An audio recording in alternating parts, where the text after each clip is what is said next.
Shalom Ouvracha mes chers amis, nous sommes dans la Hasidut et la Parashat Shemot avec un enseignement du Baal Shem Tov lui-même dans son Sefer Keter Shem Tov. Il est une question intéressante, comment ça se fait que il y a des souffrances? On descend dans Shemot, on descend dans l'exil et le Baal Shem Tov est obligé de nous expliquer comment ça se fait qu'il y a des souffrances dans ce monde-là. Pourquoi est-ce qu'on est obligé de passer par cette Mitzrayim, c'est-à-dire cet étau là qui est là et qui nous compresse. Deuxième chose, quelque chose de bizarre, que la Gemara Bechorot d'Afé, elle dit que les gens qui regardaient la morphologie des gens, ils ont regardé Moshe Rabbeinu, ils ont dit celui-là c'est un tueur. Son visage de Moshe Rabbeinu, c'est un tueur. Comment ça se fait que on peut dire ça de Moshe Rabbeinu alors que il faisait très attention à la petite brebis, est-ce qu'elle a bu, est-ce qu'elle a pas bu? Comment ça se fait que la morphologie de base, ça veut dire parce qu'après Moshe Rabbeinu, il est devenu une lumière, et justement, on voyait qu'il avait un visage de tueur. Donc c'est bizarre de cette Gemara là qui parle de ça. Et troisième question et dernière question, c'est quoi ce inyan là de Séné, ce buisson ardent qui est là et qui ne brûle pas? C'est l'image de quoi? Pourquoi est-ce que le buisson il n'est pas en train de brûler? Pourquoi est-ce que ce buisson il devrait pas brûler? Je vais vous raconter une histoire qui est rapide, mais qui va nous aider à éclaircir un petit peu l'enseignement du Baal Shem Tov de façon claire. Il était une fois un monsieur qui était un petit peu notable, mais son père il lui avait laissé un héritage spirituel, lui disant tu dois t'occuper d'un pauvre type de A à Z. Tu t'occupes de lui. D'accord? Tu le montes, tu lui donnes du courage. Et donc, c'était un monsieur. Ce monsieur-là, il a pris comme lui un de ses voisins et il s'occupait de lui jour. Un beau jour, ce qui est arrivé, c'était que c'était Pourim. Et il avait une grosse affaire à mettre en place avec et le maire de New York et un maire d'un autre État entier. Et mamache, une sorte de système de business qui était et en Israël et en Amérique, avec des grosses fortunes, bien sûr tous des juifs, et il a dit, pour essayer de ramasser leur confiance, je vais faire tout simplement en michté de Pourim. Je vais les inviter à Pourim. Très bien, je les invite à Pourim, bien sûr, et il a fait une autre gastronomie, la musique haute au niveau, et ce qui se passe, c'est qu'il est obligé d'inviter aussi son cher Shlei Mazal, ce type sans Mazal, il est obligé d'inviter. Mais il va pas le mettre, bien sûr, à la table d'honneur.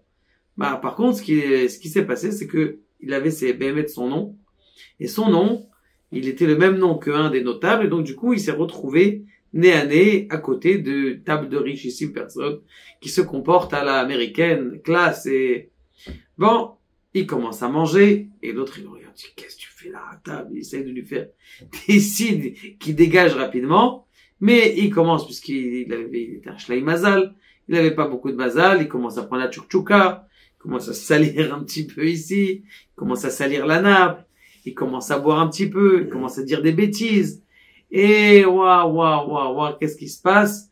Il commence à faire un petit peu le guignol un petit peu sur la table, alors que c'est censé une table de sérieux. Au bout d'un truc, il lui dit dans l'oreille, il dit, écoute, il faut que tu bouges là, tu fais trop de balagan ici. Bon, il a dit d'accord. Qu'est-ce qu'il avait? Il avait, vous savez, quand on a bien mangé, c'était déjà au milieu du repas, il avait son bouton maintenant son bouton, il a fermé avant de se lever. Il le ferme, il tire avec lui, qu'est-ce qui se passe? Toute la nappe avec la nourriture, les salades, les machins, comme il était bourré, donc il sentait pas, tout est parti, tous les riches, ils étaient tous salis, tous à plein de vin, plein de tchouk-tchouka, la soirée elle s'est finie là, Venigmar Asipo. Je tabarre chez mon l'autre, il a dit, ça y est c'est foutu, j'ai investi une somme extraordinaire dans ce pourim là, et en fin de compte, bon, le lendemain, il était dans la chambre d'hôtel, et il reçoit une lettre. Il reçoit une lettre de qui? Il reçoit une lettre du maire. Il dit, écoute, on a passé le Purim le meilleur de notre vie. On n'a jamais assez rigolé autant.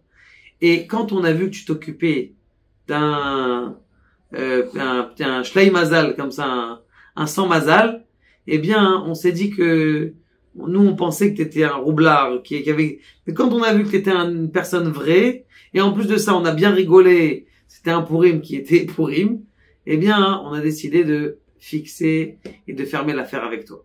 Donc ça veut dire, lui qui croyait que la personne qui allait lui faire tomber l'affaire, c'est ça qui lui a fait monter l'affaire.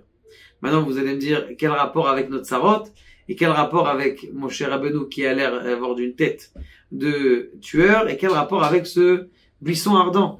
Eh bien, mes chers amis, quelque chose d'extraordinaire. Le buisson ardent, c'est quoi? C'est en vérité le séné, le buisson, c'est le Yetzer Hara. Lo Yiv'ar. Il brûle pas le Yetzer Hara. On a besoin du Yetzer Hara. Du Yetzer Hara, on a besoin. Vous allez me dire, mais pourquoi on a besoin de ce Yetzer Hara pour se monter? Comme c'est marqué dans Parashat Bereshit, Ve'inetov Meod. Voici qui est magnifique. Bah, c'est quoi Inetov Meod? C'est le Yetzer Hara. Donc, pourquoi et on a besoin de ce Yetzer Hara? Eh bien, Moshe Rabbeinu, vous savez, il avait béhémet un visage, au début, avant qu'il se devienne une lumière, il avait un visage d'un potentiel de tueur. Ça veut dire qu'en vérité, il a transformé tout son Yetzer Hara en Yetzer Tov.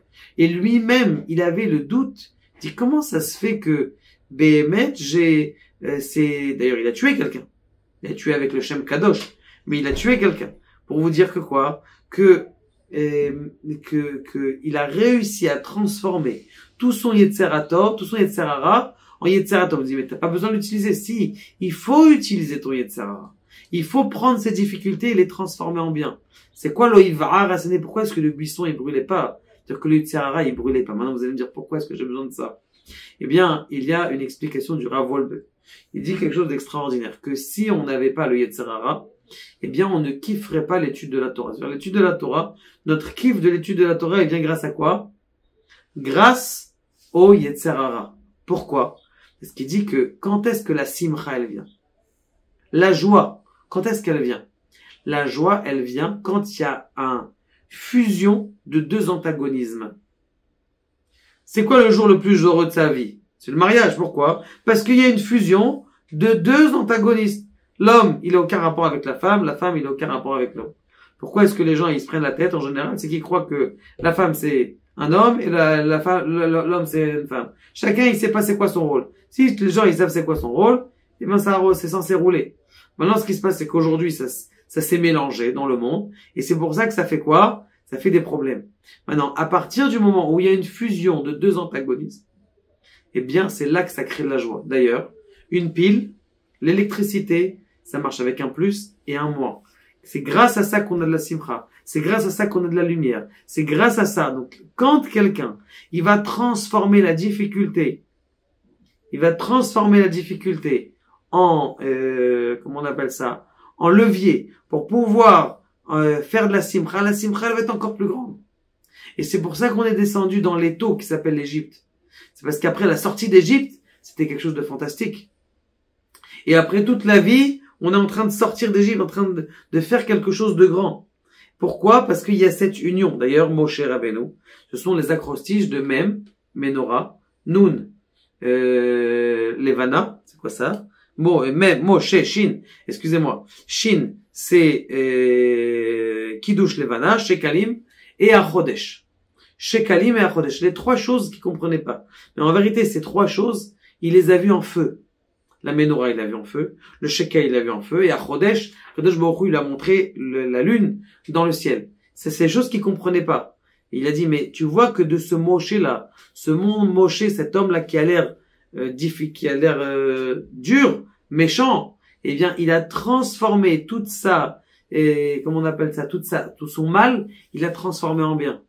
Et ça, c'est ce qu'on veut dans la galoute. Dans la galoute, c'est cette transformation, cet amtaka, cet adoucissement. Quand vous allez voir cet adoucissement, ça veut dire que tu vas prendre cette personne et que tu vas la rendre joyeuse, tu vas transformer cette fête-là, qui est une fête joyeuse, même avec des ch'touillottes, comme ce type-là, là. Il pensait avoir tout fini, mais grâce à ça, il y a eu une unité dans les personnes. C'est ça qui a fait que le business, qu'il soit sorti et c'est pour ça qu'on est en difficulté pour justement arriver à la Hamtaka, à l'adoucissement qui va être un plus grand adoucissement et une lumière extraordinaire.